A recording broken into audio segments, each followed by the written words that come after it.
আজ রান্না করব সামুদ্রিক মাছ আর মাছ।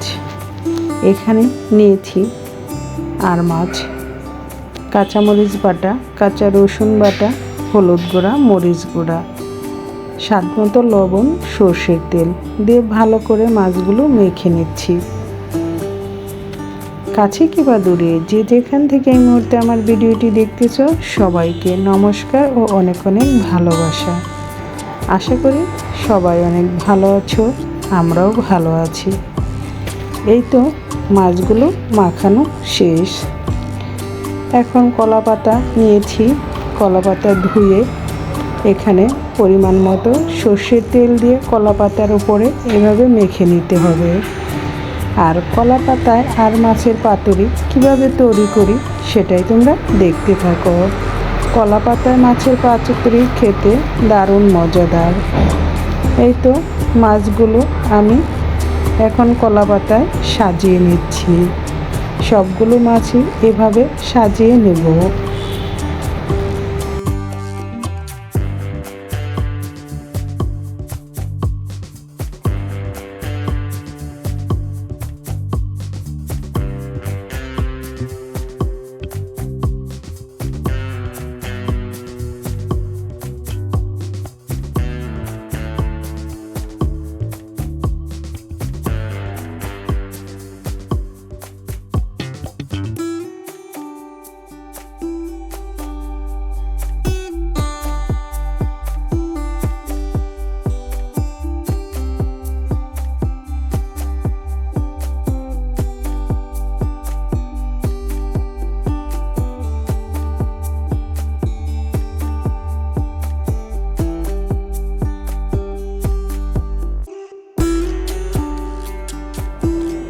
এখন একটা ঢাকনা দিয়ে ঢেকে দিব।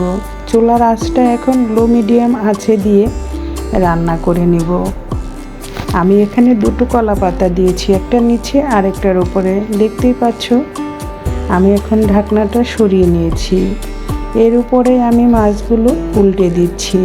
চাইলে পাতা দিয়ে উল্টানো যাবে, কিন্তু আমি খুন্তির সাহায্যে এভাবে মাছগুলো উল্টে দিচ্ছি। আর কলা পাতায় মাছ পাতুরি খেতে কিন্তু দারুণ মজাদার।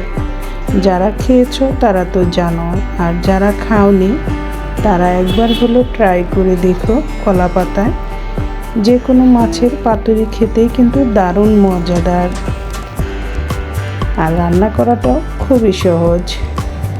এভাবে মাছগুলো সবই আমি উল্টিয়ে নিচ্ছি। গরম গরম ভাতের সাথে এই কলা পাতার পাতুরি খেতে দারুণ মজাদার। আরও যদি হয় সামুদ্রিক বা নদীর মাছ তাহলে তো কথাই নেই। আবার ঢাকনা দিয়ে ঢেকে চুলার আঁচটা লো মিডিয়াম আঁচে রেখেই এগুলো রান্না করে নেব।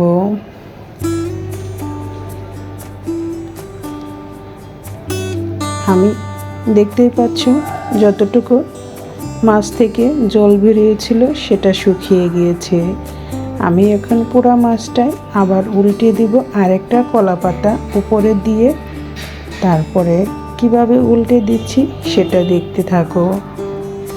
আমি একটা প্লেটের উপরে এখন এই পাতাসহ এগুলো নামিয়ে নেব।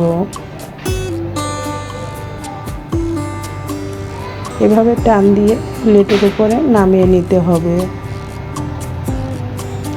আর দেখতেই পাচ্ছ পাতাগুলো উপরে নিচেরটা পুড়ে গিয়েছে। এটা ফেলে দিয়ে আবার একটা প্লেটের উপরে পাতা দিয়ে আবার উল্টে এগুলো মাছগুলো এখন প্লেটের উপরে আরেকটা কলা পাতা দিয়ে তারপরে মাছ প্লেট থেকে এভাবে উল্টে দেব। এখন আমি প্লেটটা সরিয়ে নেব এবং উপর থেকে যে কলা পাতাটা আছে ওটাও সরিয়ে নেব, বা কিছুটা সময় এভাবে ঢেকেও এটা দিয়ে রান্না করা যেতে পারে। দেখতেই পাচ্ছ অপর পাশটা কতটা সুন্দর হয়েছে এবং সুন্দর একটা ফ্লেভারও চলে এসেছে। আবার এগুলোকে কিছু সময় আমি এখন রান্না করে নেব। দেখতেই পেলে কত সহজে তৈরি করে নিলাম কলা পাতার আর মাছের পাতুরি। কেমন লাগলো তোমাদের রেসিপি? যদি ভালো লাগে অবশ্যই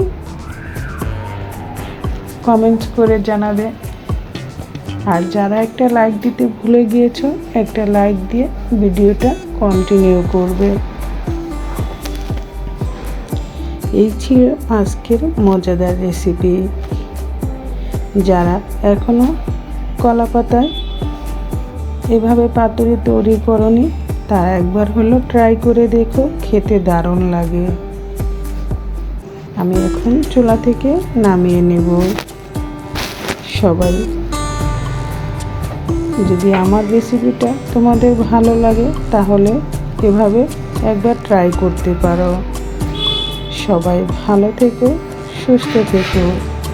আবার দেখা হবে নতুন রেসিপি, নতুন ভিডিওতে। আজকের মতো এখানেই শেষ করছি।